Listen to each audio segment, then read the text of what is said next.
निवडणुका लागल्या की प्रत्येक नेत्याला उमेदवारीचं स्वप्न पडतं आणि तिकीट मिळावं म्हणून अनेक नेते वरिष्ठांच्या मिन्नतवाऱ्या सुरू करतात। अनेकदा स्पर्धक उमेदवारांची तिकीटं कापण्यासाठी खेळीही खेळल्या जातात। अशा सगळ्या काळात तिकीटच मिळू नये यासाठी काही नेते देवाकडे नवस करत असतील तर आश्चर्य वाटलं ना, पण हे खरं आहे।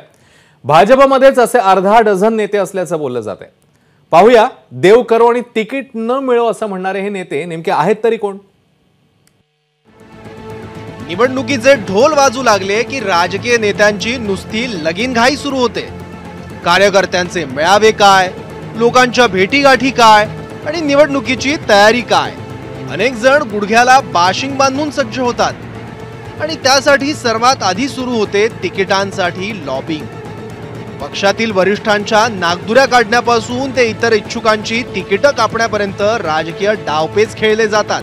अशा या काळात कुणी तिकीटच मिळू नये म्हणून देव पाण्यात घालत असेल तर मंडळी आश्चर्य वाटेल, पण हे खरं आहे। कारण महाराष्ट्रातील भाजपचे ज्येष्ठ नेते आणि मंत्री असलेल्या सुधीर मुनगंटीवार यांनी चक्क असं बोलून दाखवलंय।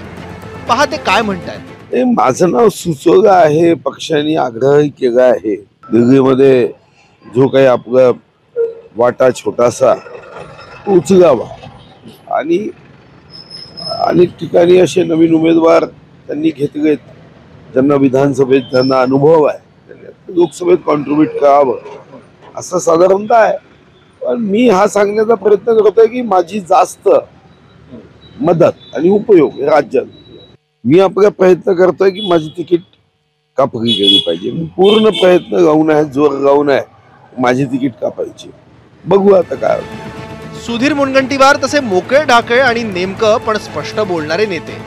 त्यांनी त्यांच्या स्वभावानुसार महाराष्ट्रातच राहण्याची इच्छा बोलून दाखवली खरी, पण दिल्लीत जायची वेळ येऊ नये यासाठी प्रार्थना करणारे अनेक नेते महाराष्ट्र भाजपात आहे असं कळतंय।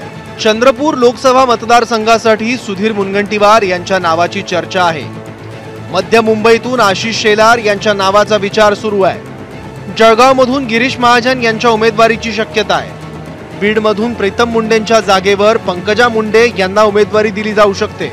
उत्तर मुंबईसाठी विनोद तावडे यांना विचारणा झाली, मात्र तावडेंनी नकार दिल्याचं सूत्रांकडून कळतंय। रत्नागिरी आणि सिंधुदुर्गात नारायण राणे यांना लढण्याच्या सूचना देण्यात आल्यात, मात्र नारायण राणे यांनी नकार दिल्याची चर्चा आहे। वर्ध्यातून चंद्रशेखर बावनकुळे यांना उमेदवारी मिळण्याची शक्यता आहे। राष्ट्र प्रथम, नंतर पक्ष आणि शेवटी स्वतः असं ब्रीदवाक्य सांगणाऱ्या भाजपच्या नेत्यांनी चक्क उमेदवारीला नकार देत गड्या आपुला गाव बरा म्हटल्याचं बोललं जात आहे।